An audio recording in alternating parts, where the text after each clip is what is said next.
उठव.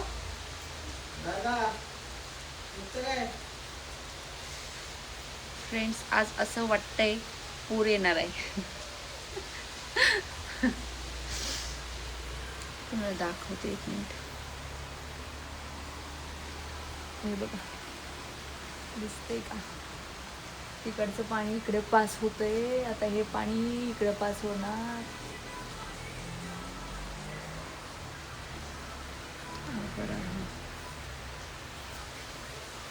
पाऊसच बंद नाही, 8 दिवस झालं. कपड्याच्या सगळ्या घरात कुठं पण अडकवलेत सुकायलासाठी. बाहेर काय, आता वाजलेत सकाळच्या 8 आणि पावसाचं वातावरण खूपच डेंजर. रात्रभर पाऊसच पडलाय खरं, त्याशिवाय एवढं पाणी वाढणार नाही. अजून पण चालू आहे, बघू शकता तुम्ही.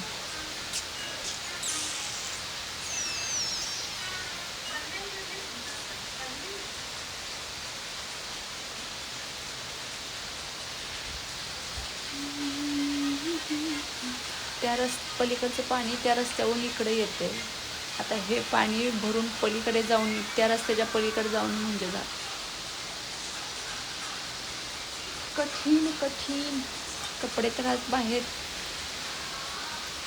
घालायचा चान्सच नाही. कसं होईल? तुमच्याकडे पडतोय का असा पाऊस? उठवा ना त्याला. आज संडे आहे, विहान झोपलेला आहे. विहानचे पप्पा त्याला उठवत आहेत.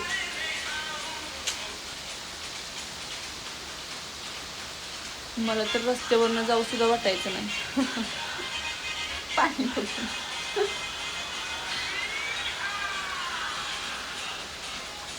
हे समोरचे हे वरचे दिसतेत ना, हे सगळे हे डोंगर दिसतोय का? डोंगर तो पूर्ण असा अंधाराने हे झालेला आहे, झाकून गेलेला आहे.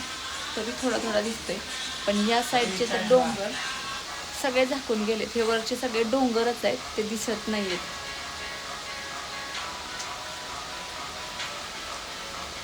काय खरं नाही. विहान, पाऊस बघ किती पडलाय. रात्रभर अंगावर पांघरून नाही घ्यायचं. 2-3 वेळा शिंका पण आल्या. म्हटलं आता सर्दी होते. किती पण गाढ झोपेत असू द्या, असं आपण टाकलं ना ब्लँकेट, लगेच काढणार.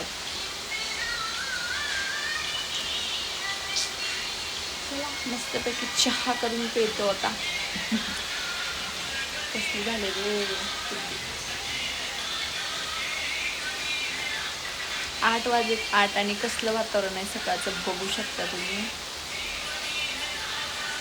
तर बघू शकता घरात कुठे पण दोरी बांधून वाळायला टाकलेले आहेत, तरी पण सुकनाशी झाल्यात. लाईट पण सारखी जाते.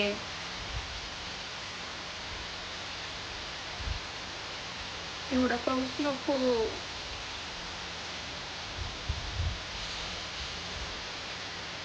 चला फ्रेंड्स, कामं सगळी झाले. स्वयंपाक करायचा आहे मला.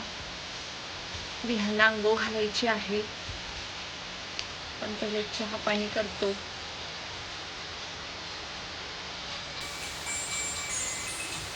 माझ्या मनात तर सगळे असले विचार येतात, आता पूर येणार.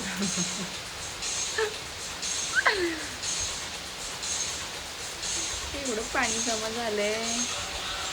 आमच्या सोसायटीच्या पलीकडे अशी चाळ आहे, चाळ. त्या लोकांचे तर काय हाल होत असतील, कारण हे सगळं पाणी खालचं तिकडं पास होतं त्या चाळीकडे. दरवर्षी बिचारे पाण्यामध्ये असतात. खरंच अवघड आहे.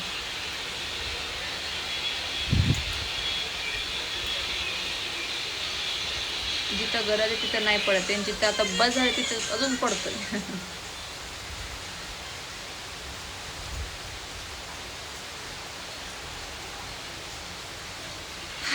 चला, आजचा ब्लॉग एवढाच होता. पाऊस. भेटूया लवकर नेक्स्ट ब्लॉगमध्ये. सगळ्यांना बाय बाय तोपर्यंत.